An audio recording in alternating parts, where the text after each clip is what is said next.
Welcome to the Abarcast. My name is Brian Abarca. I am here with a special guest, Lilly Mateo. She is a fitness enthusiast.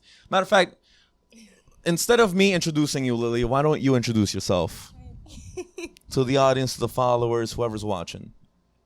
All right. Hi, guys. My name is Lilly. Thank you for having me. I feel like I don't know how I got here. I really don't. I just woke up one day and pretty excited. I'll tell you why you got here, Lilly. So, Lilly, I've been admired about your work, what you post. I've noticed, your drive in the gym, your fitness photos, your fitness videos, your lifestyle, and how many people follow you, how many people like your things. Even if it's just likes, even if it's just comments, especially on TikTok. You were blowing up especially on TikTok, and I figured why not have not a trainer, but a fitness enthusiast. You love fitness. You have a lot of love for fitness. And then now that we actually spoke for a little bit before our appearance on our podcast, or my podcast, you mentioned that, you are interested in going to physical therapy, which I know a little bit about personally. And you have other things going on. So why don't you start off with, what you do for a living, what your lifestyle is, and what you're trying to accomplish in life. Okay. So currently today, I always start off with saying I'm a full-time college student because that is like my number one priority right now. I was first a psychology major, and when COVID had happened, I was like, psychology went through the roof, and mental health became like literally the hot topic during that time.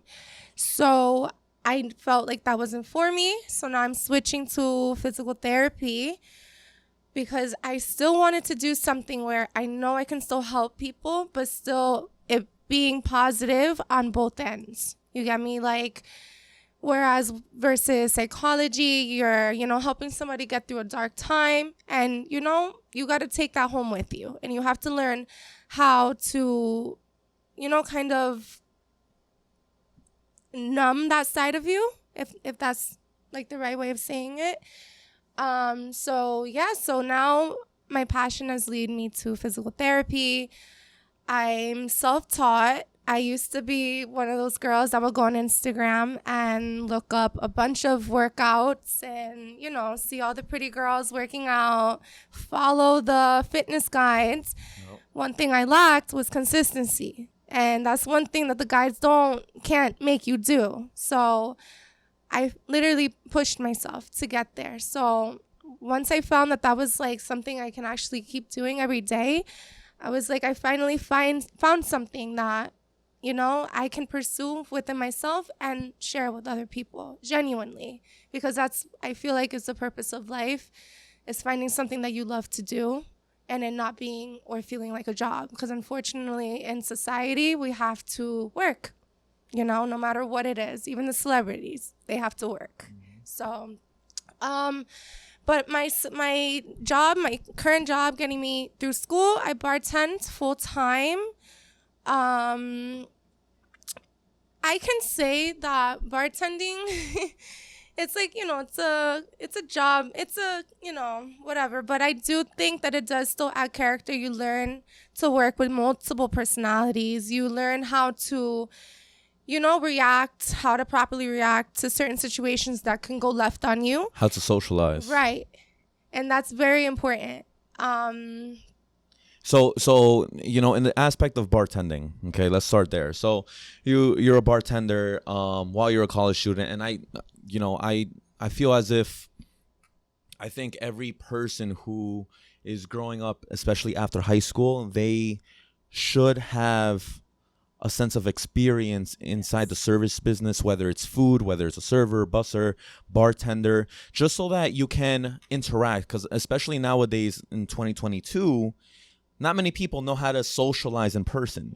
A lot of people, they have their social beings and their social aspects only on the phone, and they can be completely comfortable on the phone. Yet when you meet them in person, they're socially awkward. Yeah, you're like speaking to a wall. Right. You know what I mean? And it's kind of they're like oblivious to it. They're not even aware of it. They think they're the most sociable person, but they're not. Right. So in a job where you're almost selling yourself and you're speaking to each table, you're speaking to every customer, you learn to even, react very quickly so that you won't look like a dumbass. Right. And fuck up your tips. And even more so, adjusting your personality to theirs so that you can become more relatable to them. Exactly. Because that's what people like. They want to feel like they want to feel comfortable. Right. And like exactly what you're saying, like I'm selling myself, because we're initially, what are we getting at the end of it? A tip. Mm-hmm. So you know what? Like if I have to change my personality just to tweak it, just to get it there, it's just to adapt. Right. Exactly. So exactly. That's about it. You know what's hilarious? I used to be a server. I used to work at Applebee's back in the day, and I remember, we're both Hispanic. You're Puerto Rican. I'm Peruvian and Costa Rican, and I remember I would always try to avoid, Spanish tables. And it's not a bad thing. You know why? We have this stereotype where, we used to call the Spanish tables the Spanish fives. Because no matter how much the bill was or the receipt was, the check was, whether it's $50 or $100 or $500, even $1,000, it would be a $5 tip. That's why we used to call them the Spanish five. However, I got humbled one day where, I had this one table. They were Hispanic, and I was like, oh, man, I'm stuck with them. Nobody wanted to receive them. And then next thing you know, I engaged with them. I bonded with them. It was a family of 5, and I was surprised. So it was a learning aspect where I didn't have to, or I shouldn't judge people by, their color, even though I'm Spanish as well. Right. You know what I mean? No, it's the same here. And before I was even a server, I didn't know that in the service industry, our pay would be only tips. Oh, you didn't know that? I did not know that. Oh. So before, when I used to be in high school and I would take, my girls out on dates and stuff. Right. And we would go on like, I don't know, a shitty place like Applebee's, let's say. Mm-hmm. I'm like, oh yeah, fuck these people. I'm not going to tip. Like they're probably making, an hourly pay. Yeah. I did not know that. So once I stepped in their shoes and I'm like, holy shit, man. Like that was a reality check. I've done that before. I remember I ordered takeout through Domino's or something, and we ordered food, and then we didn't even tip the guy. And then my stepdad had came home and was like, you guys tipped the guy, right? Like, and it's so crazy because we didn't see, I was maybe 12 years old, not really realizing. And it's crazy that he asked that question because he probably knew that we weren't taught to do that. Yeah. And we were like, oh no. And he was like, so mad. He was like, no, that's what they get paid. Right. And so that did put into perspective ever since that age. Yeah, and you said you touching upon being relatable to your customer. Yes. That's an aspect, or that's a trait that you've learned already as a bartender that you can apply to physical therapy. Right. Because I've had 2 surgeries in my body. Okay. I've had to go through rehab, and I'd be switching my physical therapist if this PT was not engaging with me, or at least trying to engage with me, because I'm in pain. Right. And if I am, I had an ACL tear, I had a torn labrum, and if I had to deal with a boring physical therapist while I'm in pain for an hour every day, I'd probably fucking kill myself, to be honest. So you got to engage with them. You do. And I haven't gotten to that point in my life yet where I'm hands-on as a physical therapist working on it. But a prime example I can give is when you go to the hospital or to like the doctor's office. Okay. So like, for example, my mom, she had gotten sick and she had, she had gotten ovarian cancer. And she had different doctors coming in and checking on her. And this one specific doctor had like a hippie kind of flowing personality, and my mom was like, I want to hang out with her, you know, like she's getting to know you, like to understand, to make you comfortable, because you're also going through something that you really don't know what the next step is. Exactly. And then she had like a different doctor for something else, maybe like radiation. I don't know what it was for. Okay. But this one was super serious, super boom, boom, boom, boom, boom. And like my mom was like, I don't feel comfortable. I want to switch. And it's like, you know, like that's a big deal. I know that, like, you know, with occupation, it comes with, you know, being serious at times. But then you have to also think that we're all human. We all have feelings. We all want to just feel like comfortable. We want to feel safe, you know? Exactly. So that's like one thing, like I love to, you know, put out as energy towards other people. Like there's no reason to get mad. There's no reason to like get anxious or whatever. Like everything is just gonna be like, you know, everything's gonna be okay. Yeah, definitely. And you know, you touched upon a little bit your transition from majoring from psychology to physical therapy. Can you touch base on that? Why?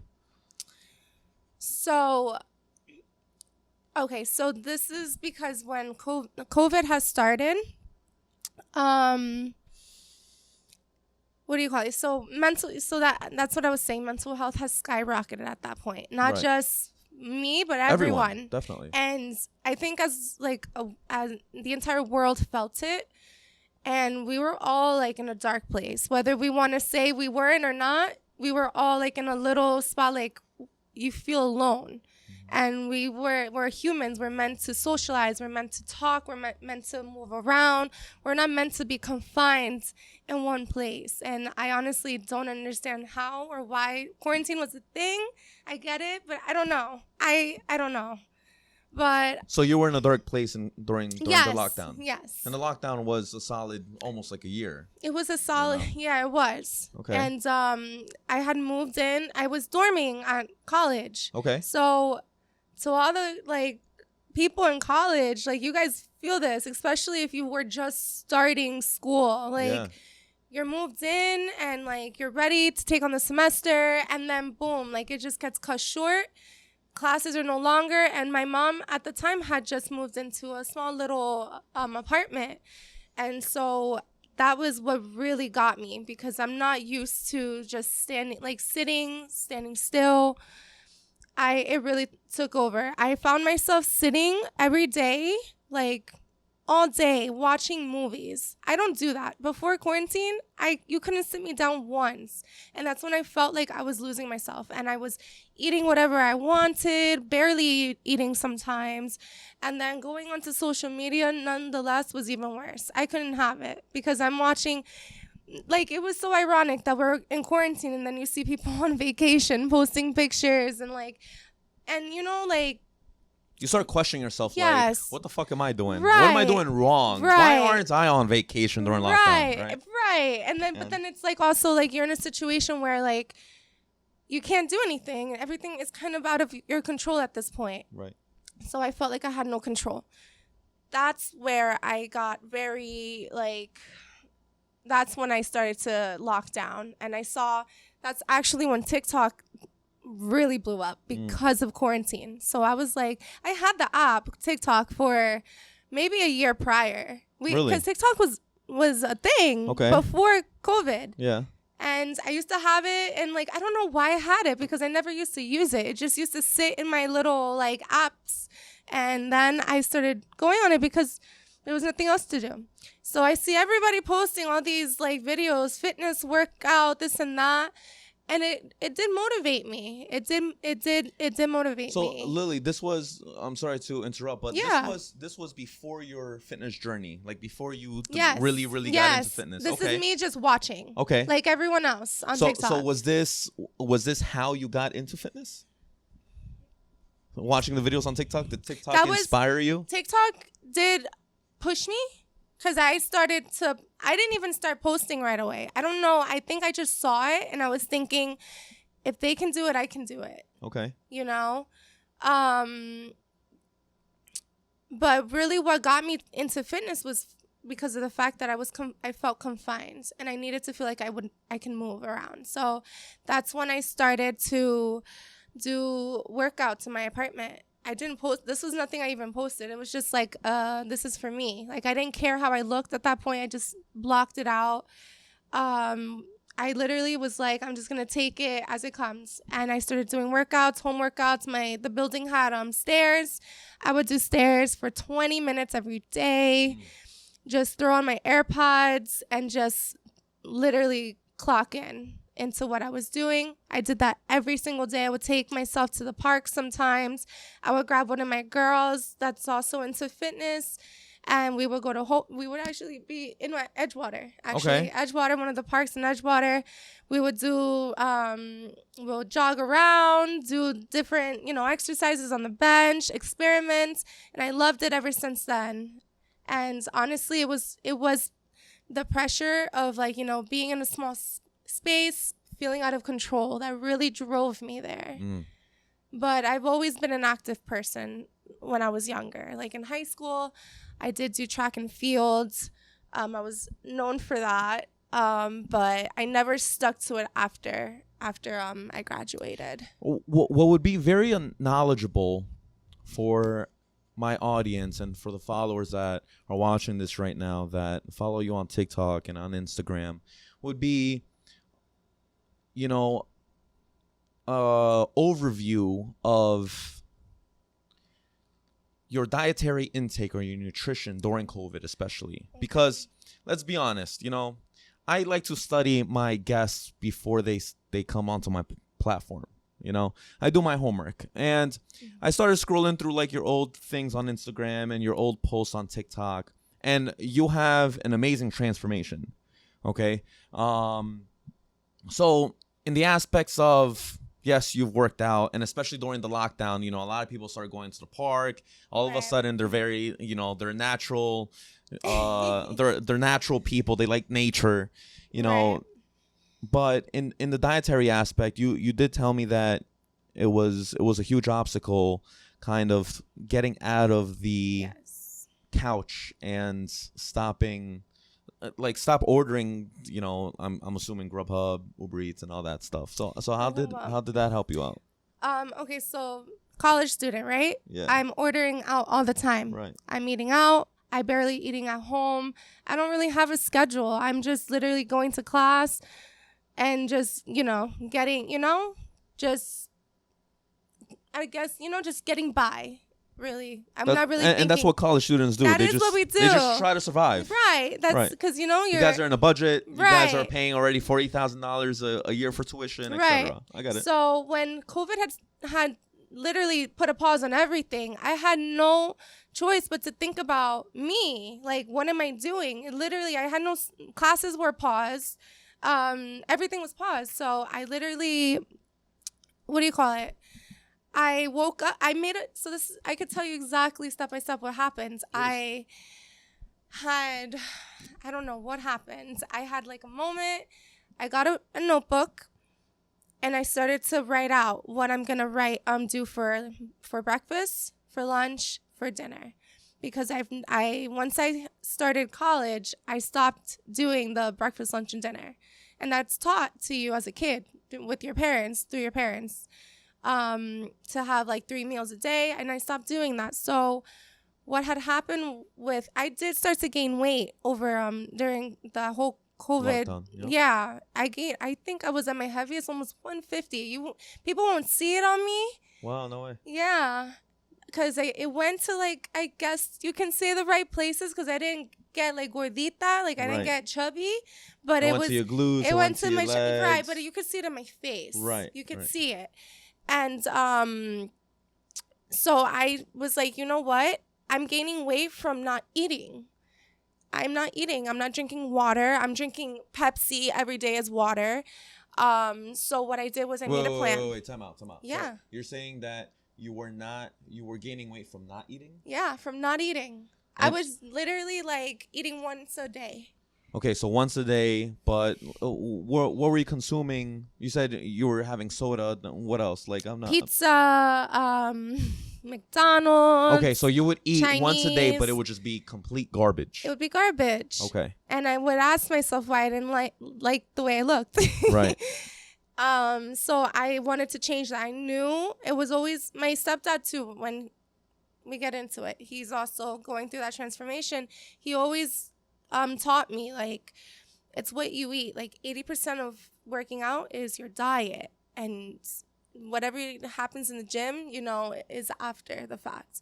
So I started so what do you call it? So I started eating breakfast. I started eating lean stuff. So eggs, turkey bacon, avocado, and then for lunch, tuna. Like simple, foods. Right. Okay. Crackers, fruit. As a snack, I'd get protein granola bars. And then I'd chug water. Oh my God. I think drinking water was my top secret on how I leaned out so quickly. So that, and then dinner, I would do like pasta, chicken, and I didn't take serious the protein aspect.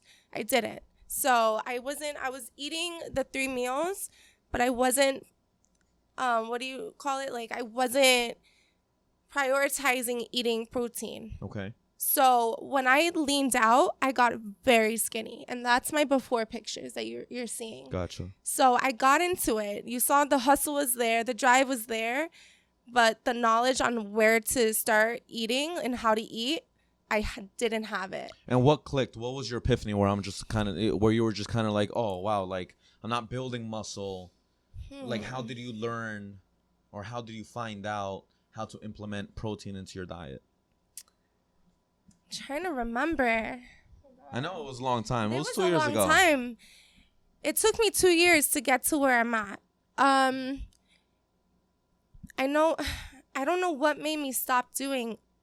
I think I did see a photo of me where I was like, I'm very skinny. And a lot of people would come up to me saying, you're very skinny. Are you okay? Yeah. And in my head, I'm thinking I'm big. I'm feeling great about myself. Right. Because I'm eating the 3 meals I'm eating. It's just, that's when I learned about myself, my body, my metabolism. Now that I'm working out like 2 hours, 3 hours a day, because I used to do 3 hours like a psycho, doing cardio and then HIIT workouts and then meshing that in, I learned that I can eat more than what I'm eating. Like, I was very like strict on like what I was eating, because I thought that I was gonna gain that weight again.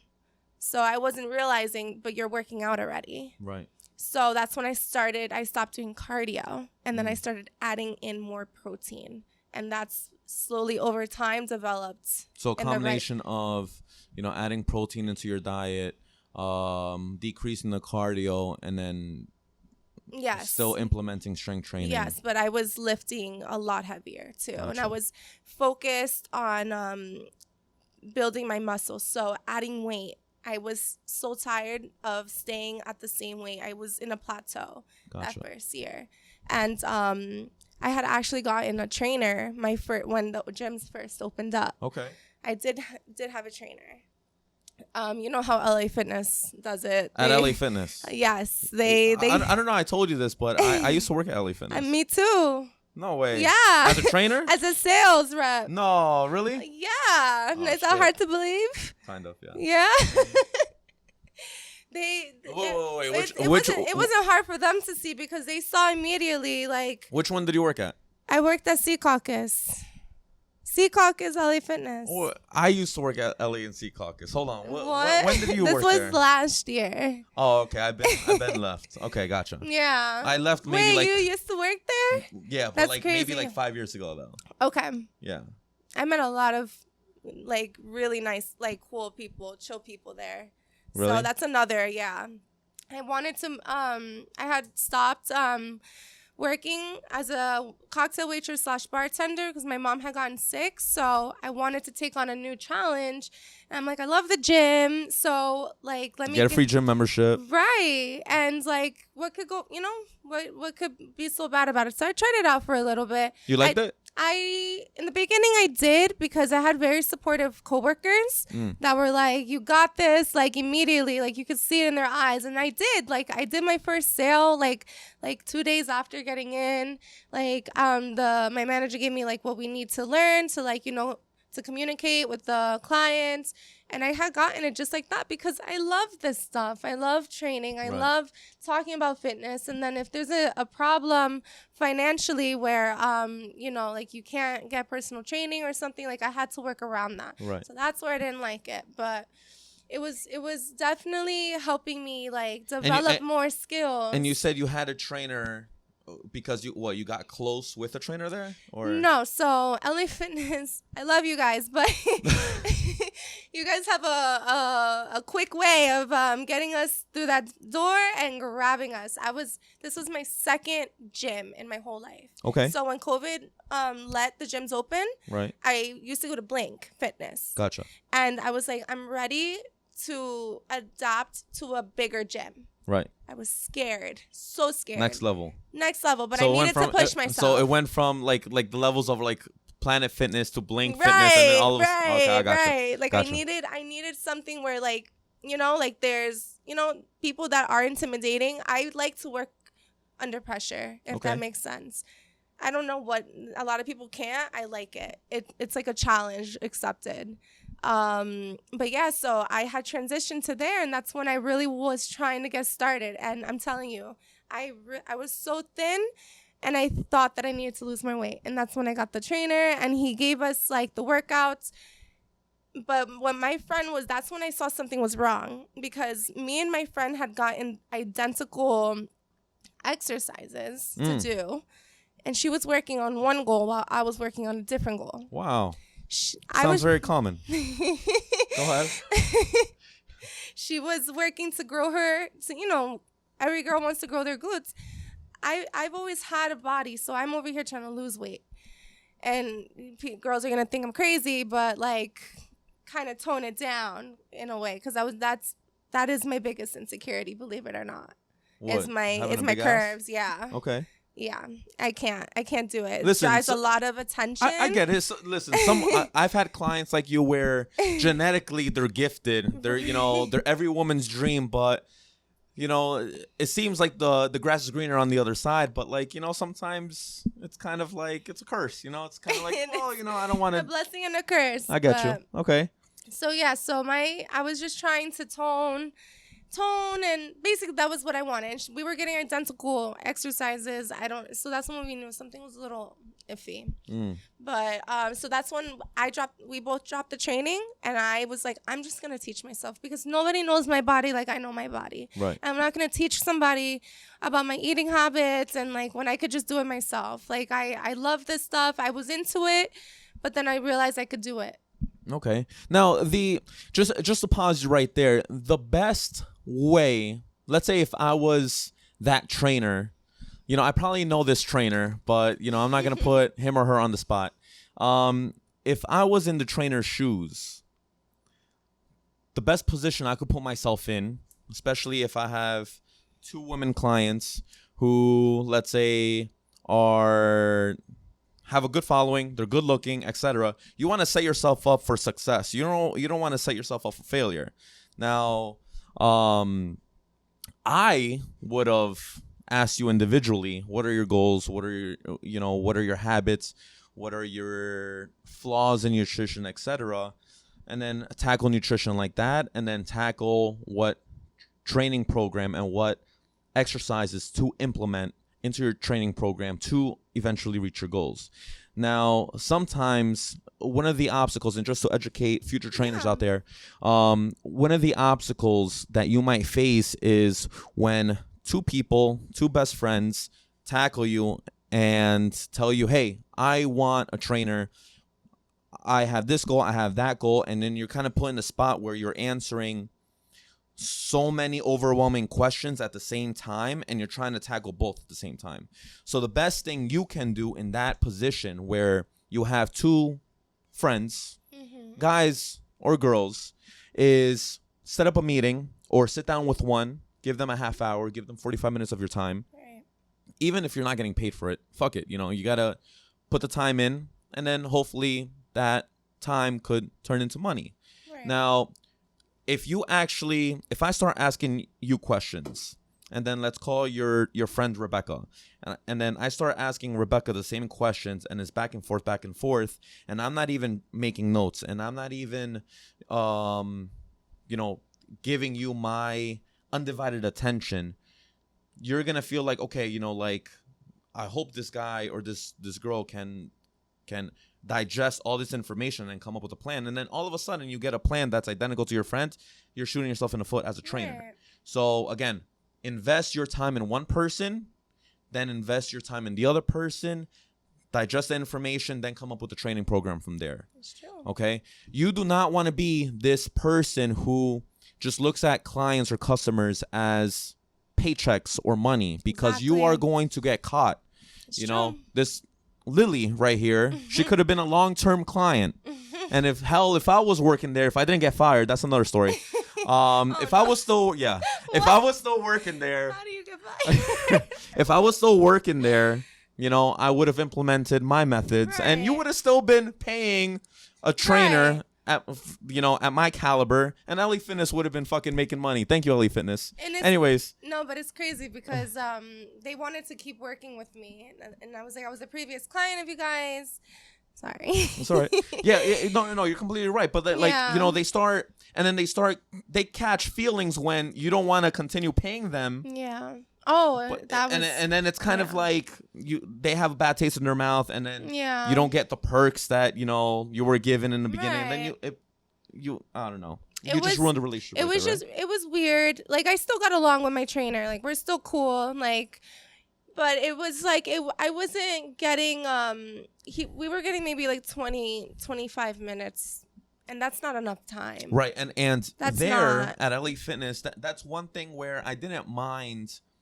Again, just like you kind of upgraded from Blink Fitness to LA Fitness, I didn't mind stepping up to a new level of a gym and working for another commercial gym, because I didn't like the aspect of selling someone for a 25-minute session, a salesperson or a trainer telling them, hey, it's going to be an hour workout, because Right. I know that's all cap.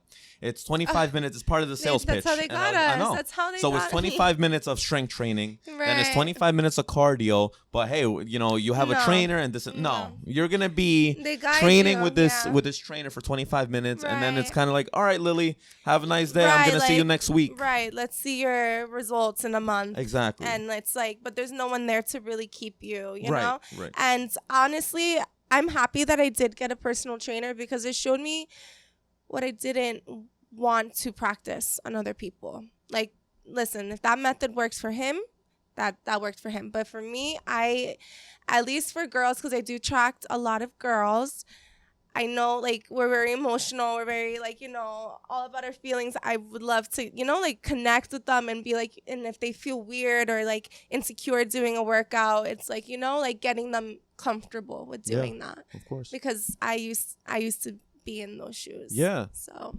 Definitely, and that's probably another route you can hopefully take eventually on the road to physical therapy is Right. being a trainer, because you have that aspect. Right. And again, it's all fun and games with LA Fitness. That was the foundation of my business. I Okay. did learn how to do sales. I had phenomenal mentors in there. Yes. But yeah, eventually I ended up getting fired. I ended up getting harassed by one of my supervisors there. Really? Yeah, it got to the point where like one of the trainers, one of my coworkers told me that, she might have probably had a crush on me. That's why she was like literally, and it wasn't sexual harassment, but it was like, it was one of those where I got the nickname the Booty Doctor there at LA Fitness. and Sea Doctors, right? So I attracted a lot of women who Right. would want to build glutes. Right. So they will contact me, or they come up to me, hey, I heard you're the booty doctor. I want a Colombian ass, and I'm like, all right, I'm your guy. Let's get Right. started. Let's do it. Sometimes as a sales pitch, instead of sitting them down and boring them with a bunch of Right. biology that they're not interested in, Right. sometimes I would just put them into a sample workout. Now, my Okay. supervisor, I don't know why, sometimes she would get jealous. I don't know. Maybe she wanted a Probably. Colombian ass. I don't know. But I Probably. would work out with this potential client, and I would get texts. Hey, you shouldn't be training for free. Hey, I'm gonna get you fired. Hey this, hey that. And like it got to a point where like I would enter the gym already getting a bunch of texts while having a conversation, just a conversation with males and females in the gym. And it got to a point where like it was like, yo, this is ridiculous. No. So at the end of the day, they ended up surprising me with a dismissal. Hey, you know what? You're not going to be working here anymore. Today's your last day. Pack your stuff. Let's go. And what really sucked is I had so many clients there. I was working about 60 hours a week. And you can imagine. And these are sessions that are 25 minutes. So 60 hours a week. That's a lot of clients, not sessions, clients. And I couldn't contact them after I got fired because that would be breaching contract. Really? Yeah. So I couldn't say, hey, like I got fired. Hey, I can't, I'm not going to make it today. Hey, our train sessions are going to be, hey, I'm not with the company. I could not contact them at all. Wow. I had to go ghost. So it sucked, I did. That's so crazy because when I and it's all about relationships with training. I was going to say because at Sea Caucus with me, I don't know if it's because all my bosses were guys, but when I left, it was very like friendly. You get me, like on good terms. Well, Lily, if I was a woman and I and I was gorgeous and I had glutes and I had curves, shit, I would have some perks as well. I'm just saying, I still see some of my clients to this day, and like that was never a problem. Correct me if I'm wrong. I'm sure you can go into Lilly and Sea Caucus, say hi to everyone, and then just easily walk in without even checking in, right? Yeah. See, that's how it is. Yeah. Me, like they'll start patting me down as if it's the fucking security in fucking airports. Oh my gosh. Yeah, it's like that, But it was tough. But anyways, we were in the topic of COVID. Right. Okay, we were talking about mental health.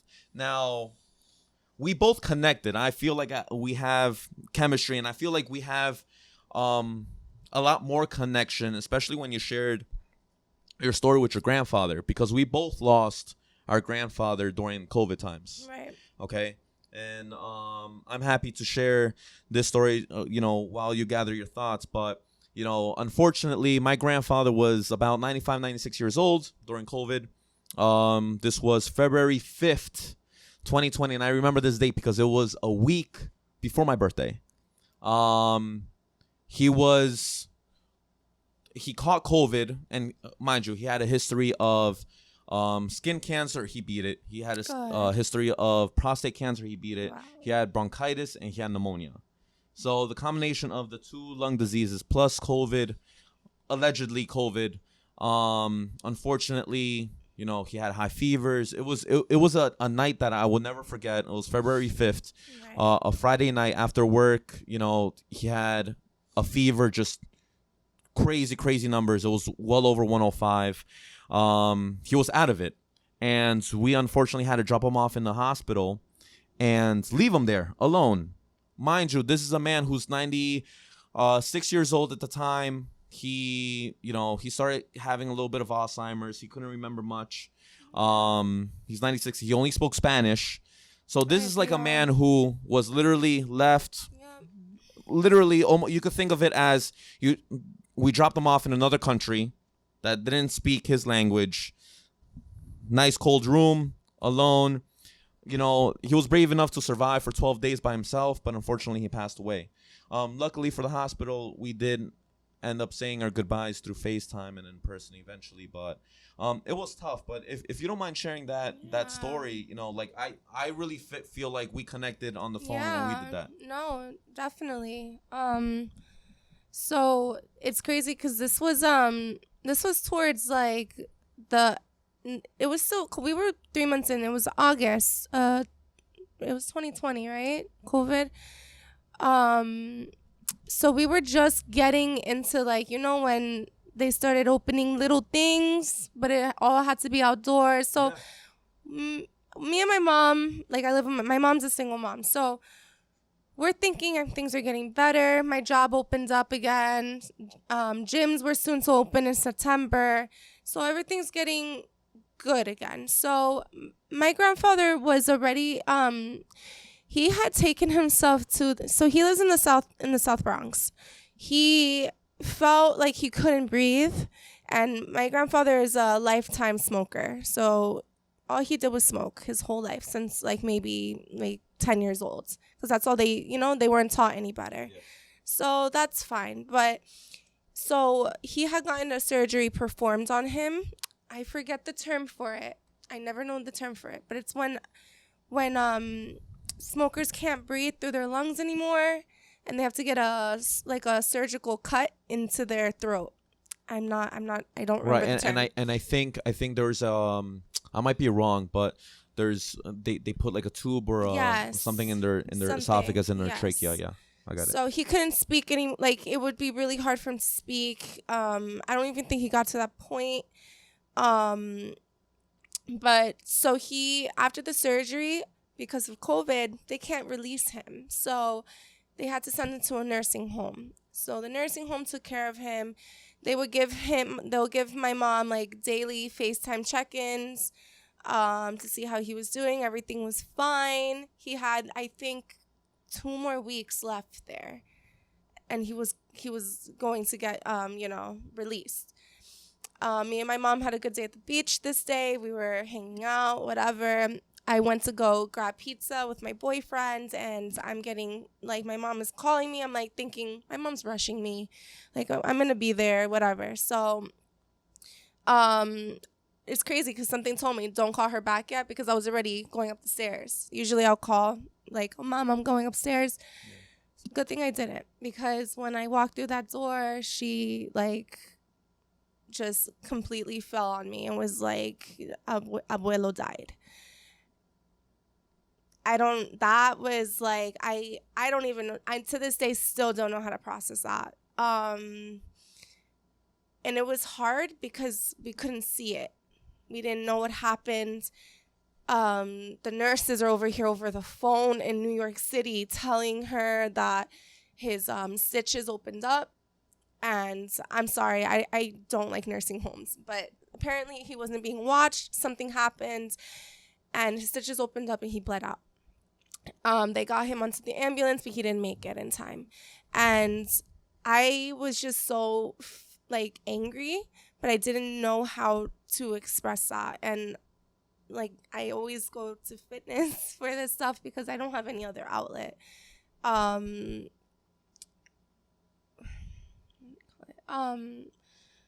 Sorry. No, that's fine. Listen, it's tough to digest when you were in those shoes, because I was in those shoes, and it's almost as if, like, obviously you get the news. Like, I remember I got the call from the doctor. I was the first person in my family to find out, because my uncle, he's the only person that's in the medical field, and I'm honestly the closest thing close to a medical field, because I have a degree in exercise physiology, so I know at least the medical terms. So, he was working at the time, my uncle. Mm-hmm. So I was on call. Like, as the grown up, I was, over my uncles, my grandfather's kids, over my aunts, my mom, etc. So I was the first person that got the call, and I remember, it was hard to digest when I got the call. It was like, like when your heart just drops, right? And then I clicked. I had to digest. I don't think I cried at the moment. I cried when my uncle came over an hour after I told him the news, and then we both. It was a nice moment, but it was a very sad moment. However,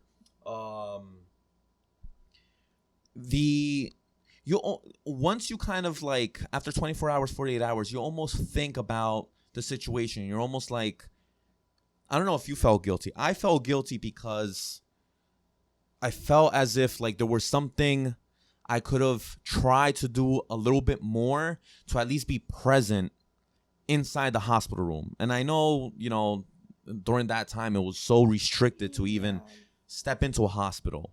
but like it made me, think, shit, man, like I let my man's die by himself in the hospital. Yeah.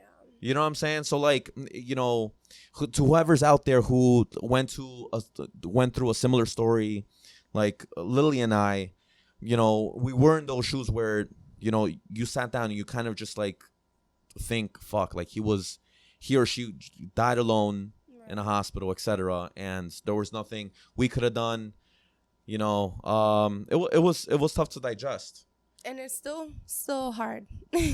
Yeah. Because I don't, there's no right way to grieve, I feel like. No, I thought I was strong enough to work. I think I decided, this happened on a Friday.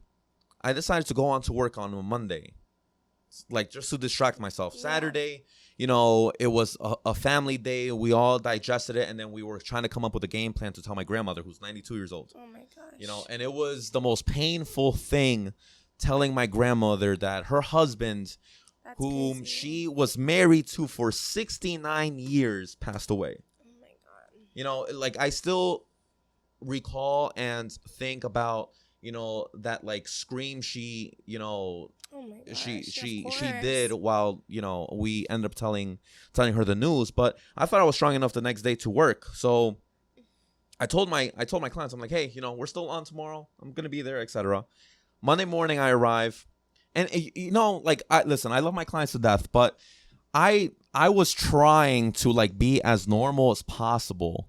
Yeah. Not even think about it, just focus on work just so I can move on. But, again, personal training is so social and it's so intimate, if you're a good trainer.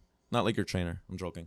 But, it's so intimate that, like, I was trying to be normal. And I think I was being normal, but I think they were feeling my pain for me, and they were just being a little awkward. And I think my first 3 sessions that day, it was just a little too, they knew. So, like, it was just a little too awkward to the point where, like, I'm just like, you know what? I'm going to call the day off. And then I took the week off, digested, came back. And then it was what it was. And I don't know. I think as a guy, you kind of had to just, like, put your chin up, get over it. It still hurts, but you just kind of have to move forward. Well, that's what society teaches you to do. But that's not true. You don't think so? No. I believe 100% everyone is allowed to feel. We're human. Right. Like, just because, like, we're 2 different genders, that doesn't mean, like, I get it. In society, men are the providers, are supposed to be the ones looked up to. But, even leaders fall, So, yeah. I mean, I grieved. Don't get me wrong. Right. I felt it's just the perspective that you want, the perspective to others. You don't want people to see you with your chin down. And yeah, exactly. Like I did that in my private time. Right. You know what I mean? And I did that obviously in front of my uncle, in front of other guys. But I don't know. I respectfully disagree. I think, at least most men that could at least, stomach that feeling, they should grieve, have their time. Right. If they feel like they need it, but there's gonna be a moment where they need to just kind of suck it up. And drive through. You know what I mean? Like. Well, yeah. Eventually, you're gonna have to pick your right. stuff You up. have to be an adult. Right. And then move forward. Right. I agree. But it's interesting that you mentioned your boyfriend, and you mentioned the aspects of men providing and men doing, being providing security, protection, etc. Mm-hmm. Now, was it tough having a relationship? You mentioned you were in a relationship during COVID. Was it tough handling a relationship during COVID? Oh my goodness. I think everyone can answer that one. Yeah, I mean, I remember I was seeing breakups left and right. Yeah. On Instagram. And I remember that had almost happened, but it didn't. But it was crazy because of the no contact rule that was like implicated everywhere. And I don't know if you guys have old-fashioned parents like I do, but when the government says this is what's happening and this is what you have to do, My mom was that and 20 times more. Like, you let like one piece of paper from the outside in the apartment, we're infected. Like, it was that crazy. Like, I couldn't walk through that door with like clothes on. Like, I had to immediately go straight to the shower. And like I said before, I dormed in college. So I'm used to my independence. I'm used to being on my own. I'm not used to somebody telling me what to do nonetheless. Supervising. Right. I'm like, what the heck is going on right now? And so you didn't have contact with your boyfriend at all during that time? So I had texting, calling, FaceTime, yes, but seeing him not as often. Like, you couldn't even like sneak it, like if your mom went to sleep. No, it was that small of an apartment. Oh, wow. It's a small little apartment in Hackensack, so no. She puts the chain on that thing. She has bells on the door. Oh shit. Oh, she knows. She's an OG. And we have 2 dogs, so so they'll bark even they'll if bark, you walk by the door, right? Yeah. So yeah, it was very hard, because then now you have to learn as like a couple how to adjust and how to communicate the right way. And mind you, we're both young, you know, so it's Is he your age? You're he's what, 20? I'm 23. My boyfriend, but at the time when this was happening, I think I just turned 21. Okay. And my boyfriend had to have been 25. Okay. What do you call it? So yeah, so we're both young, so we're both still like, I guess you can say, adjusting. And I just was not doing well at all, because like I said, like, I'm stuck inside. I feel like I'm out of control out of like, you know, in social media, all of that together. And then being in a relationship, just, it wasn't meshing. Did you feel like you missed him more? I definitely did miss him more. Yeah. Are you the clingy type of girlfriend? I became clingy when that happened. Or post COVID, you're clingy. Post COVID, no. What do you mean? Like I was clingy when I started to get clingier when I couldn't see him. When I felt like when my mom took that right away from me, right. I started to get more clingy with him. Gotcha. Because, but to be fair, like, it wasn't working, because he wasn't really giving me that attention either. Like texting, FaceTime. FaceTiming, right. It was going Was he left working that time, him. or? Like, DoorDash was really the only thing that was happening that you could really, I don't know. No, he wasn't. So I'm curious, because, you know, I could give you a guy's perspective. I'm curious, Okay. like, what would his excuse be during that time, or what would be his reasoning? Because I don't want to assume that he was giving excuses. He was Because if he wasn't working, what was he doing? Right. That was what the argument would go into, but it would be him sleep. He would sleep most of the morning away, and he would wake up at like 3 p.m. He would go to actually come here to Hoboken to DoorDash from 4 to 8. And then he had a cousin in Jersey City, and he would go there after to chill, smoke, you know what it is, drink, whatever it was. So me, being stuck at home, not having the chance to even get air outside. Right. He's out there, and he's not answering me. I got and then you. He's not answering me because he's driving, and I slept in. I'm at my cousin's house. So I could give you both the perspectives. One perspective is, it is true. Like, I remember I was going to sleep at 10 a.m. in the morning during COVID, during the lockdown, and waking up at 5 p.m. Right. You know what I mean? Like, that was not that is true. But once like things just started opening up just a little bit, you know what I mean? Like, so this was during the peak, the very beginning, like prime, right? Like April, lockdown. Right? April, May. Oh my God, I was not having it. I was just like, and then he didn't even want to tell, because I didn't like that he was not telling me like what was going on. Like, you're already not. So I had wanted to always FaceTime. I always wanted, like, just something to make me feel like, like, this is gonna work, because I lost the physical part. You get me? So yeah. that's gone. All I Right. have to keep this connection with you is through talking over the Yeah. phone, texting, like trying to keep something there. So let me ask you this. So you just mentioned that he wouldn't FaceTime you. No. Would he reply to your text though? He would respond, but like Later? later. So that wasn't doing well on my mental health either. This was before I started working out as well. Right. So that's also another part that actually motivated me because honestly at that time I genuinely feel like my boyfriend wasn't paying any attention to me, and I felt like crap with myself, and I was just sitting watching movies all day. My mom is just, my mom's a social worker, so she had her job. Like that was going still because it's online. Yeah. You could do everything from the computer. Yeah. But mind you, it's a small apartment. That really did motivate me to just get off my butt and make me feel good for me, because I kind of lost that with my partner. Kind of focus on yourself. I needed to focus on myself because not feel dependent to right his and attention. then right and then that's when I was like, I will never fall into this darkness where I need my boyfriend's attention to make me feel good about myself. And I just kind of like, caught that by its tail, and literally I took control since then. That's when I started doing my thing. That's good. And then it took off from there. That's great. Literally. Now look at you. You have, millions of views on TikTok.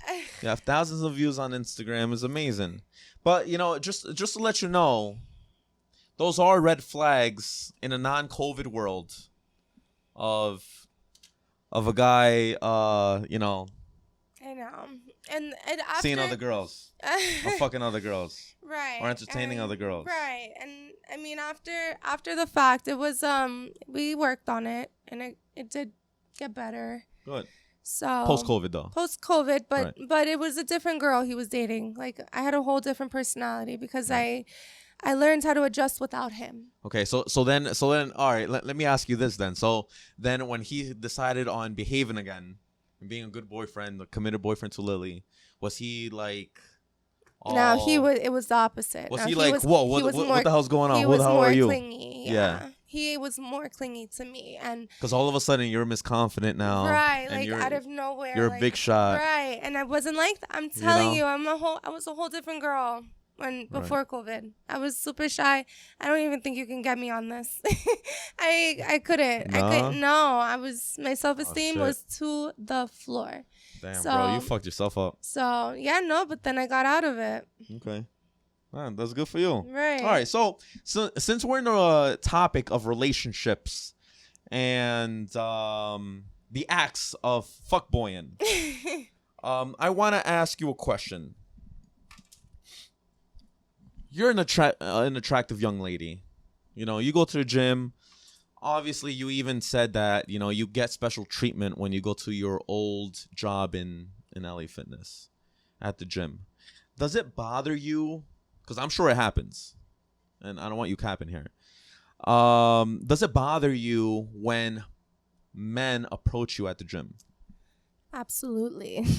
Okay, so That's a big one. So does it happen? I'm sure it happens often, but like, how does it happen? How do they approach you? I kind of want to like analyze, how a guy's game is at the gym when they try to approach you.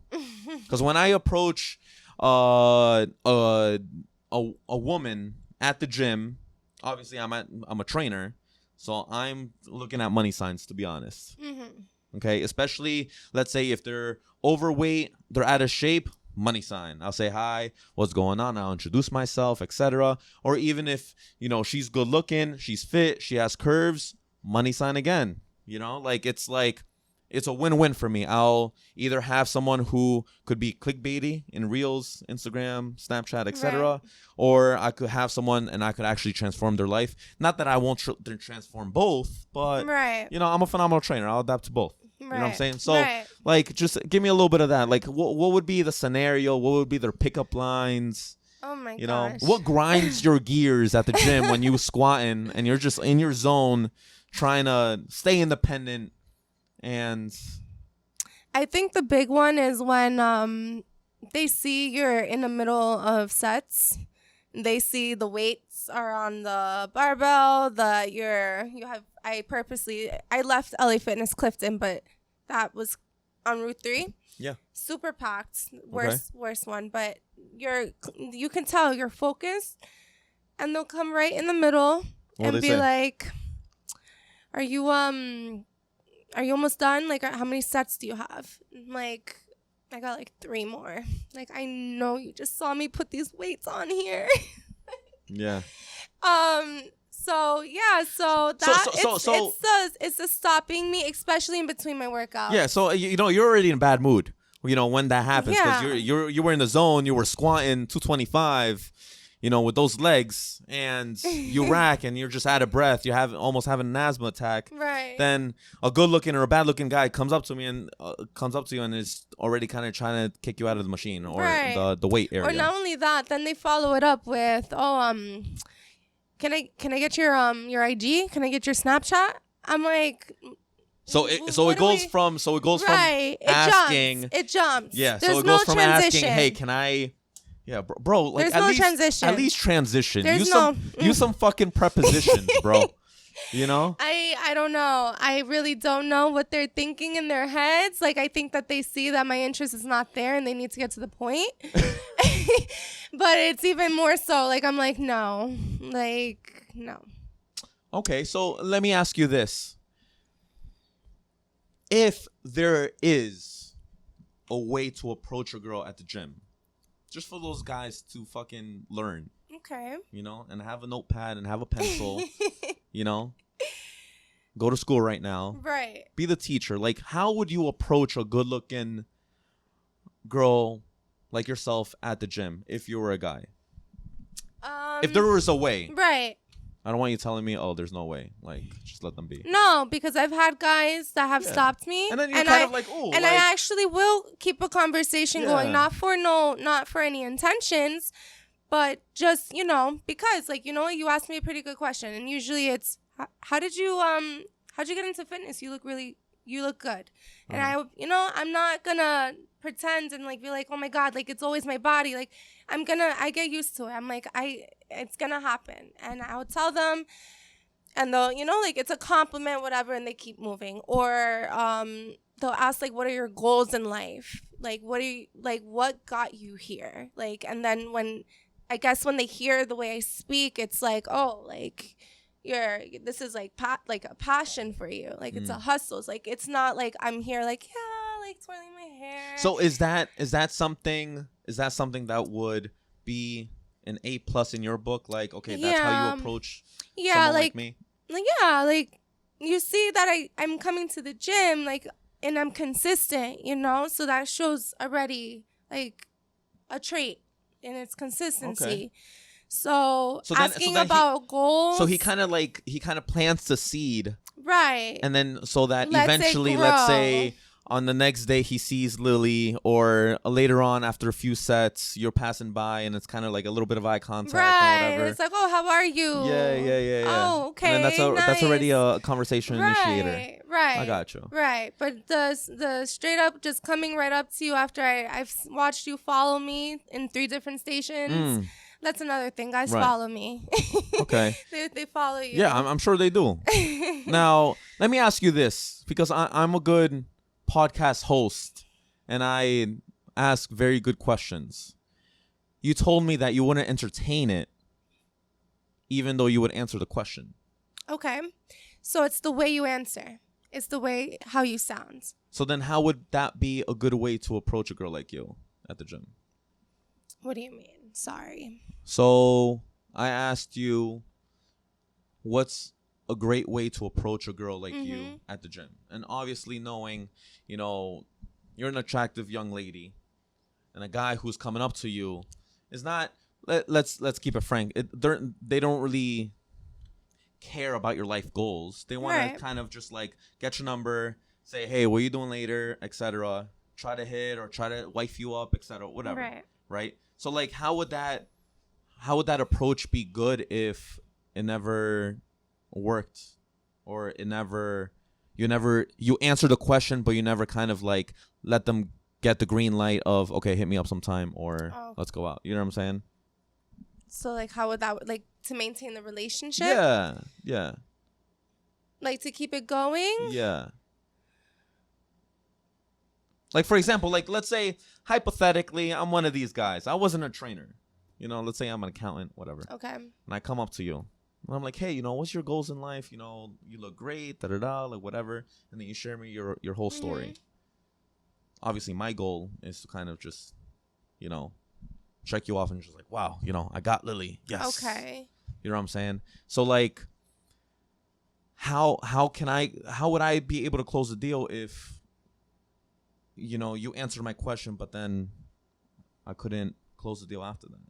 With me, like, with you intimately, or like, I'm confused. Sorry. Yeah. Like that. Yeah. I mean, I probably wouldn't let it happen. Okay. I don't do that. Like, so at the gym, there's no I'm way, sorry. gym, period.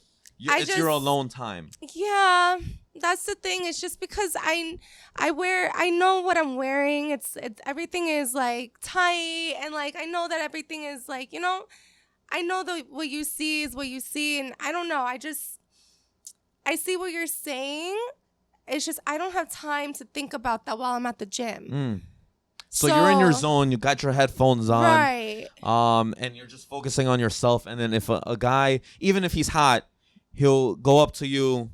You'll entertain the conversation. You won't entertain him. But I won't entertain him. I think that was the point of my question. Okay, sorry. So you would entertain the conversation. So the conversation, I'm a social butterfly. Right. I love talking, and like, you know, if that means like getting to know another person, making a connection, but it wouldn't, in that sense, go further, because I like to go to the gym for one purpose, and I would never make that, like, and then it's like, God forbid something goes left with this person. Now I don't want to go to that gym. You got to see this motherfucker every day. No. I don't have time for that. Right. No. So we could just admire from afar.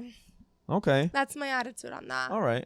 So gym guys gym guys are off the books for Lilly Mateo. It is. Sorry. I mean, it's not, I wouldn't say it's impossible. Have you ever, like, when you were single, obviously, or if you're single, I've been, let's say, have you ever went on a date or given a guy a chance that asked you out in the gym? This isn't going public, is it? I can't let this go public. All right, you don't have to answer that. All right. So question answered. Okay, great. So let's say in this hypothetical story, okay, did that person approach you the way you described? Yes and no, because I'm just gonna tell you. Yeah, tell me. Why not? Because it was when I was working at Sea Caucus. Okay. So it was like a client. Gotcha. So the like way I was getting Gotcha. and this person's brand new to the gym. Right. And so getting to know each other was, you know, because LA gives you a script to go off of it. Oh, cool. And you got to initiate, and the so relationship. So you're talking to multiple people throughout the day, and just, you know, like by chance, like we connect, and it's like it's actually going off the paper now. Now we're talking about goals, and it's like, and he didn't. And another thing is, when we met, he didn't see me standing up. I was sitting in the chair. And you guys noticed that? So like, you know, in the back of your head that, all right, so he's not interested in my body. Was that your perspective? No, that's not what I thought. I thought that after the fact, because when we first met, I was in my chair, but when we were connecting, it was based off of communication. Gotcha. Right. Okay. So it wasn't like he saw me working out and like had a target, and like it was literally like an appointment. So in that aspect, that's what I'm kind of going off of. Gotcha. Yeah. All right, so that's it in the gym. What about, you know, if you were in a club? Okay. You know, in a club, how would a guy, and again, we're speaking in general now. We don't have to speak in, you know, in specifics. Like, let's say, you know, you're a good-looking girl, you're in a club, you're with your girls, etc., and a guy wants to kind of speak to you and grab your attention. How would they go about that? Though, like, They like it really, and I can't do this when people come up close to me like that. I can't. Oh, the personal space. Yeah, the personal space for me is important because like I'm not that type of female where it's like, oh, like hi, like no, like I'm friendly but with respect. Right. So they try to get close to you, go in your ear, like hey, like dance with me, this and that, or like can I get your number? And there was no transition to that either. No, I'm So, like these guys, men, these there men needs to be have, transition like in a these- target. And I'm like, maybe they need a fucking script. yeah, I don't. It's great. You know, like they need a transition because again, for the guys out there who are trying to get with good-looking girls at the gym, and now I'm trying to give some hints out to the club. Like you can't go cold-hearted up to a person, and again, the music's loud. Right. All of a sudden, they go to your ear, and you're like, "Whoa, Jose, what the fuck you doing, bro?" And then Personal and then space. I think the one that does kill me the most is social media. It's just like, let me get your social. And it's like, I understand that in today's world, that is what connects you to people. Okay. But I don't know. Like, I mean, I've been in a relationship for a while, so Right.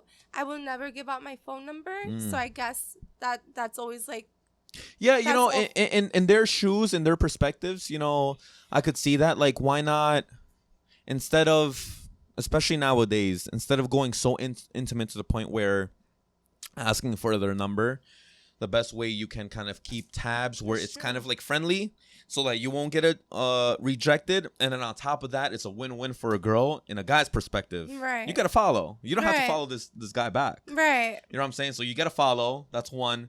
Two, they at least could see what you're about, scrolling up and down. True. You know what I mean? And then they'll shoot your shot. They'll shoot his shot in the True. DMs. And then if you I entertain think it, that- great. And if you don't, it's Right. It's I in think, okay, so I see what you're saying. I think that would probably be the only way. So scratch what I said. gotcha. Um, And again, I'm here to just make my guests think. but my thing is,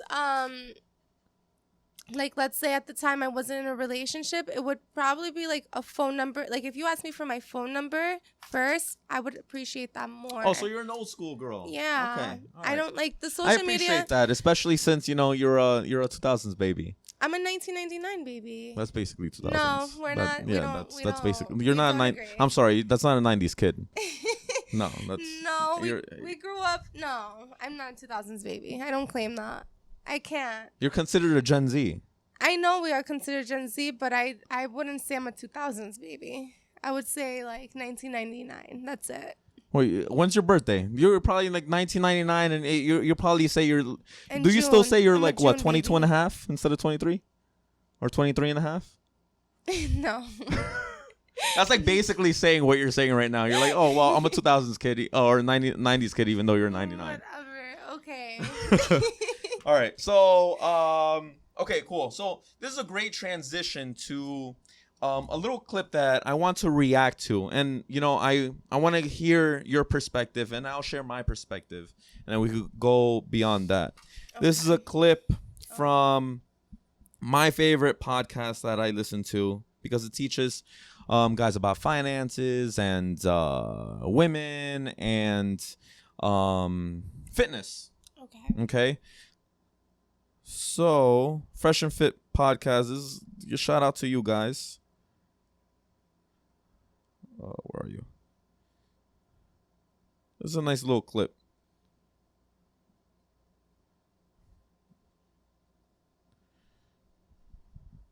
Now, again, a background story. They are speaking about traits that are attractive and unattractive to men. Okay. Okay, on women. Okay. I mean, we don't have to like the reality, but your career as a woman doesn't hold the same potency for mating purposes than it does as being a man and having that financial security. So, and I get what you're saying. There's guys out there that care about the bag for a woman. Cool, but it's almost statistically insignificant. So I would not gamble on that, especially when such a large predicator of female happiness is based on relationships and marriage and children. That's a risky way to go. Let me just make more money, become successful, and hopefully that's going to make me more sexually attractive to men. If you want to get your career, do it for you, but it's not going to make you sexier to the opposite gender. It's just not. especially for the demographic of man that most women are chasing. 100K a year plus, attractive, tall, options, whatever. He's going to go with the baddie on Instagram over you and your career. I do Like agree Lily. what you're saying because men are often intimidated by women who are successful than them. They feel like they have to really progress to be on her level. That's why they try to be more attentive to women that are not as successful. I respectfully exactly. disagree. No, I agree. It's emasculating. And I'll tell you why I respectfully disagree. It's not that men are intimidated. It's that women that are successful tend to have undesirable habits to men. So undesirable requests that men cannot obtain, or No. So if you take people that are successful, self-made millionaires, whatever, they all exhibit certain traits. Okay? You line up 100 millionaires. They're all going to be confident, ambitious, non-agreeable, competitive, work really hard, A-type personality. Right? okay, These traits are extremely sexy in a man. However, they're not extremely sexy in a woman, despite what society wants to tell you as far as like, oh, you know, be dominant, be assertive, be a leader, blah, blah, blah, like be like a man. It actually makes you less attractive as a woman. So what happens is you start to exhibit the same very traits that you're looking for in the opposite gender. And unfortunately, I'll tell you guys the truth, men don't want masculine women. These traits are masculine traits, whether society wants to accept it or not. Men want feminine, submissive women that are going to follow their lead. They don't want to deal with a woman who's going to try to compete with them. And you can't have two leaders. There's got to be one president. There's got to be one CEO. And women aren't built to lead. So if a man meets a woman and she's successful and ambitious or whatever, that's fantastic for her. But it doesn't make her more attractive. I would argue the more ambitious and the more assertive a woman is, the more she decreases her ability to get that type of guy that she's trying to get. And I'll give you an example. All right, let's say I'm your type, right? Oh, probably not at this point. I probably triggered all of you at this point. But you know what I'm saying? I you know, let's say I'm your type. But then I tell you, oh, by the way, I like to wear a dress on Saturdays and heels. What would you say? You funny. Let's go shopping together. Yeah, exactly. But you would be unattracted because I'm displaying feminine traits, correct? okay. So why should a man accept you for having masculine traits? Can I just ask? Damn, son, where'd you find this? It's just crazy because it's like we tell men you should accept masculine and successful women, but if I say I want to wear a dress on Saturdays, y'all look at me like, what the fuck? No.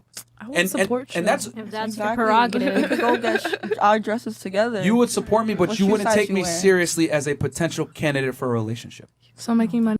So I had a few videos here, and it depended on around a conversation. I liked how you kind of mentioned that, you know, a little bit of a sprinkle of like gender roles, etc. I just wanted to hear your intake on Myron Gaines's perspective on the Fresh and Fit podcast. Did you agree with it? Did you not agree with it?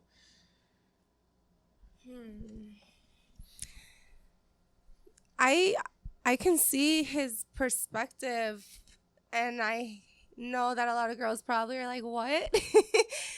But I could see that because at the end of the day, you know, a man does want to feel like a man. and Needed, right? They want to feel needed. That's their job in life. And as a woman, like, you do have to allow your man to be what he is. So I can't even talk down on that. And I learned that through my mom, because my mom is very dominant. And I've watched her go through so many separations. And it's because she had that, like, side where she just can't let that man, you know, control her. Like, she feels like she's being controlled, so she needs to top them. So I understand the perspective. I'm just trying to see, like, from, like, a girl's point of view, like, Just to make an argument against Right. it. Right. Well, I mean, I could say, listen, I feel like we have identical stories. I was raised by a single mom as well. Yeah. And, you know, she had a similar issue. And unfortunately, I grew up without a father, or a father figure, Right. besides my grandfather who passed away. So it was almost like setting up your son or your children not for failure, but for failure without a father figure. Because at the end of the day, you need some type of leadership role. And a single parent can't do both. Correct me if I'm wrong. Like it's tough. Like she could provide, right. work 3 jobs, etc. But like sometimes you kind of it was tough in my mom's shoes to be the mom that would nurture, stay at home, etc., and then still be the mom working 3 jobs. Right. My mom, unfortunately, she couldn't do that. Right. She was working 3 jobs, and me as an adult, as a man, grown as man now, I appreciate that. But when I was younger, I was kind of like, my mom's not even here. Like, Right. she's not really my mom. And then I kind of appreciated it now, Right. especially now. So I feel like just watching my mom go through that, I do feel like when a woman is going through life without a man for so long, they do tend to develop that kind of personality where it's like, I got this far in life and like you're gonna talk to me like that or react towards me like that. So I can see where that trait can come from, and especially celebrities. Like if you already have the whole world at your hands, I'm sorry. Like what can another, like you already have it. Right. It's really hard. That's a really hard argument. Yeah, It it's is, tough, because and again, I agree with it. I brought this up because again, like we have similar stories. It's crazy, and I was very selective with. I didn't want to throw anything at you that's just that's not relevant to you or in your life. Right. But it's a good perspective. It's tough, especially growing up. Do you have any siblings? I don't. I'm an only baby.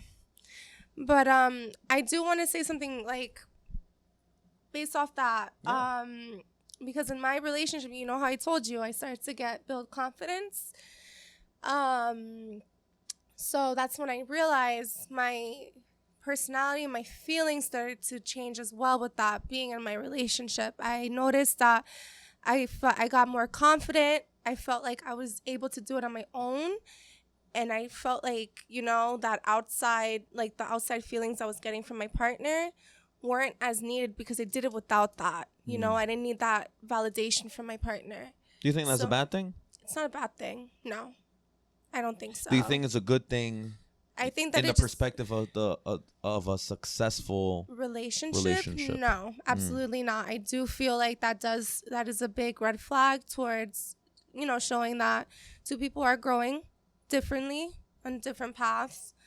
But I did see that within myself because I started to be the more aggressive one in the relationship. I was the one making demands and like controlling and like, but you go do this, whatever, and he'll go do it. Right. Right. And you basically basically took the pants and you were just like, right. It's my pants now. Right. And like Right. I'm gonna be honest, I don't like the feeling. Right. Like, and don't long like term, you could argue that even if it's a good looking girl or a bad looking girl, the girl's dream would want, I always the white knight on a white horse, the man saving them. You know what I mean? And my term with that is like step up to the plate, like own it. Like take control, like say what you mean, speak it with confidence, like like I don't know. Say it with your chest, right? Like Kevin Hart says, right. It's hard, but like I said, with girls that do act like that, I'm learning to not be like that because it is unattractive. Right. Like men don't find that shit attractive at all. I'm sorry. Like, like you gotta let me feel good about myself. Like as a man, like you gotta make me feel, Yeah, there were situations in my past relationships where like I kind of they would test me and try it. And I wouldn't let that happen because I've always been like a very, leader in the relationship or like the head of the relationship. Like I was always the leader. I'm kind of like, all right, babe, we're gonna do this X, Y, and Z. You're gonna do X, Y, and Z, etc. Right. You know what I mean? And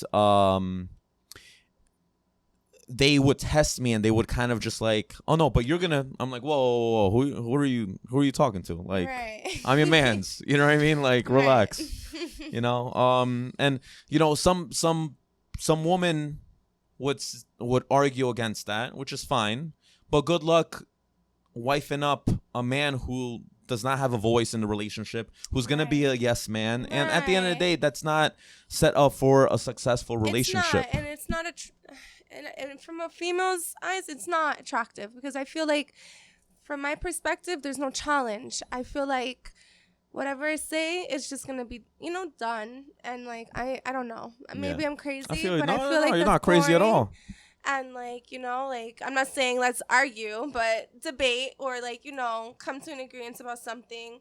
But for like from my perspective, like feeling like I'm the one that has like the say in the relationship and like, oh, my girl's gonna get mad at me. Like I have to ask her first. Like, no. Right. No. Right. You don't want the pants. Right. It's all right. Like, It's okay. right. All right. So transitioning out of that, I kind of want to speak about the questions that my followers asked about before we start wrapping this up. Oh boy, I'm ready. I'm You ready? excited. I think I you're could ready. already imagine the questions. So. Why? Because they all replay themselves to me. Do they? Do they? They do. Uh-oh, we're live. Oh no. Live. I'm here with my girl Lilly Mateo.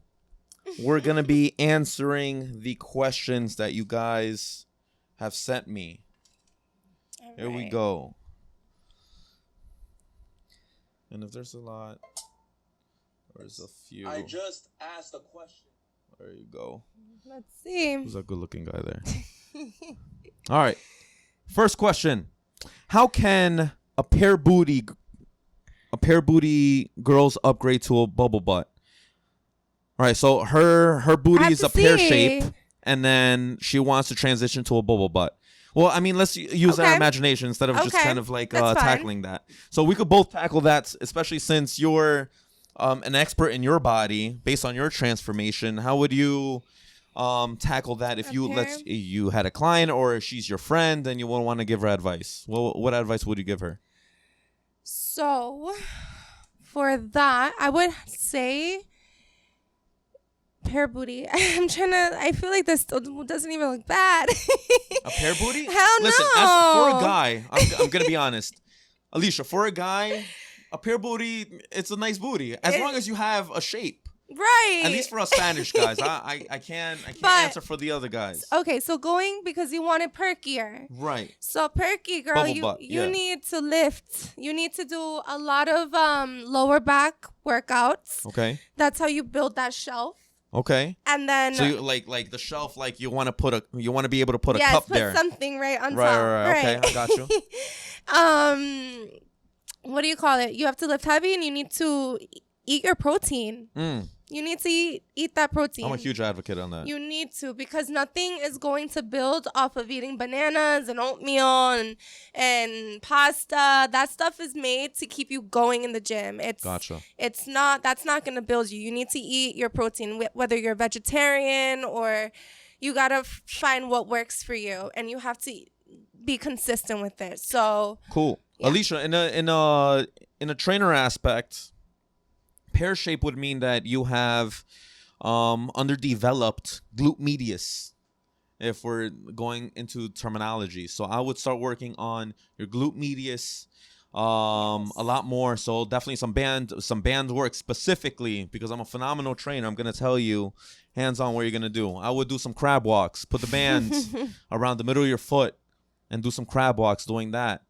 I would also maybe do some crab walks with the bands above your knees. I would also maybe do some abduction. Maybe go into the abduction machine, do that, throw in the bands, do some abduction exercises, some clamshells. There you go. Those are 3 exercises. I know. What do you call it? Donkey kicks. Donkey kicks. Yes, that's more with weight. that's more glute maximus, but maybe it might fire up a little bit of glute medius. Okay. Glute medius is that curvature right Where? run the outside. Here? Right Oh, we're Yeah. talking about this. You know what I'm saying? Okay. Because like if yes, she wanted, you need to do abductors. you know, a lot of if the you're looking at the bands. frontal view, she's gonna Right. look rectangular. She's Right. pear shaped, so she want the curves. Right. You know what I'm saying? Okay. So you want a little bit of the shape on the Right, outside. right. Maximus, Okay. yeah, like you want the good cheek there, Right. but you want the medius as well. Right. That's just okay. that's a booty doctor in me. You know, just going into specific. One specific exercise I do for that too. I put a plate at the side of my leg And you raise and I it. lift. Yeah. And I hold it. Okay, good. pause so it. that's abduction, Yes. but holding it makes it Yes. isometric. Isometric Right. means there's tension there, there's resistance there, but there's no movement. Right. That's really good. Good one. I like that. All right. Don't steal my Estefania. What? Don't steal my workout. Estefania, in order to tone, should you first shed unwanted weight or should one not worry and get to exercises? Wait, Mom. In order to tone. In order to tone, should you first shed unwanted weight? So maybe first lose weight or weight. lose fat, or don't worry and just start exercise. You want me to tackle that, or you want me to tackle that first, or you want to go for the first? You can tackle it. All right. So if you're asking this question as a trainer of 10 plus years, Stefania, I'm assuming that you haven't even started the journey yet. Okay? With the tone and the words that you're using here. So assuming that you have not started your fitness journey, I am going to recommend to just get to the exercises. You're contemplating, you're asking this question. If you want details, slide into my DMs with the word transform and I will put you on a training program, okay? From a booty doctor perspective and a fat loss specialist. But yes, with this question, it sounds like you didn't even start yet. So just start. Just get to the exercises and then start worrying about the specific implementation of programs to continue your journey. However, if I'm wrong, I'm usually not wrong, but if I'm wrong, and you already started, then yes, you should start wanting to lose weight. Toning means you want to lose fat. And if you want to lose fat, that comes with a little bit of weight loss. Okay?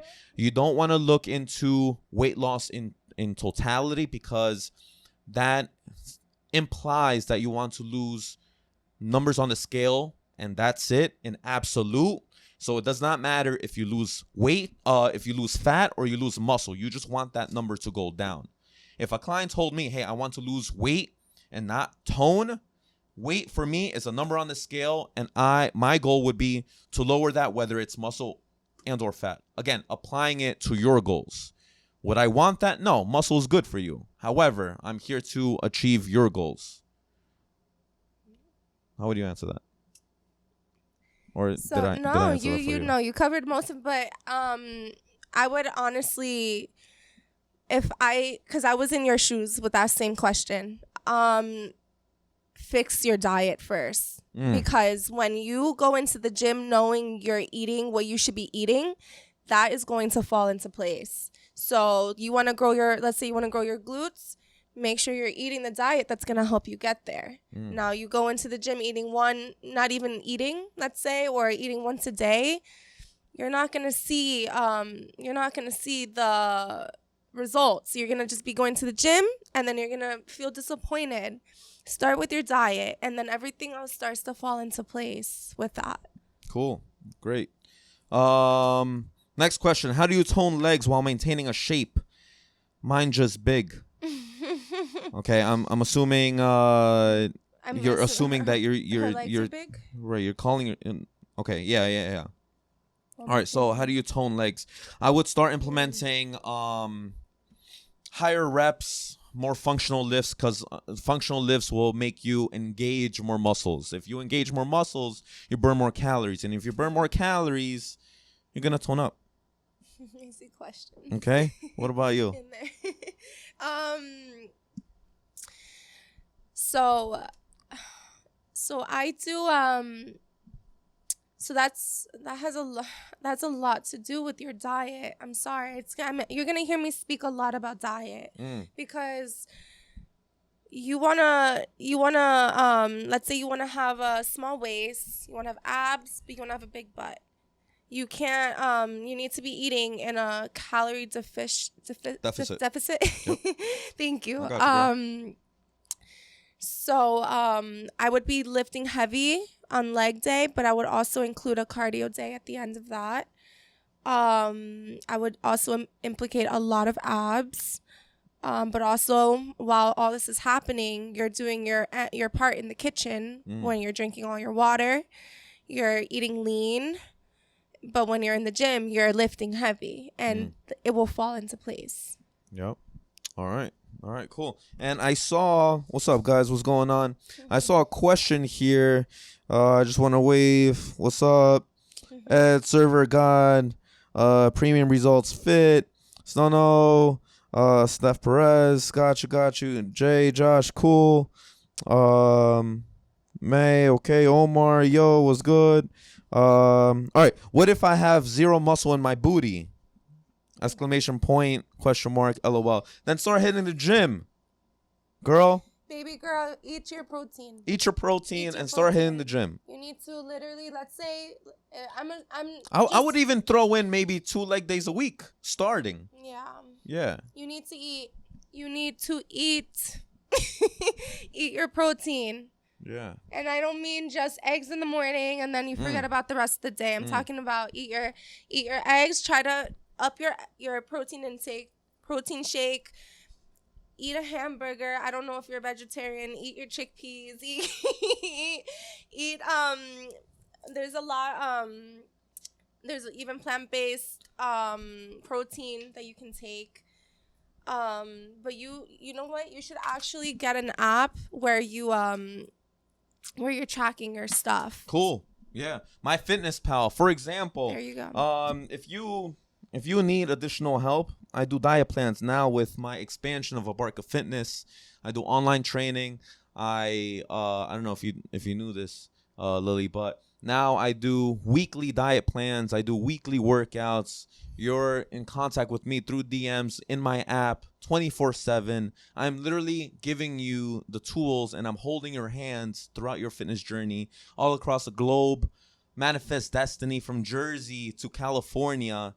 I'm training people. So slide into the DMs, girl. I got you. There you go. Any closing thoughts? So like thoughts about the podcast. Thank you guys. I appreciate it. Thoughts about the podcast, Lily. It was a pleasure having you. Before we close up, before we take the shot and saluting to your PT school, to your fitness journey. Thoughts? Did you like it? Did you not like it? Was I an asshole? No. Was I a good host? No, it brought a lot of good insight for me. I really appreciated this. It brought a lot of questions, to my head that I do, what keeps pushing you every day, and So I just made you think. Yeah, you made me think, and that's a good thing because you gotta. There's got to be something that keeps you pushing, to keep you going every single day. No, but I love this. It was very And this was your first podcast, right? My first podcast. I am excited. Pop the cherry. Well, cool.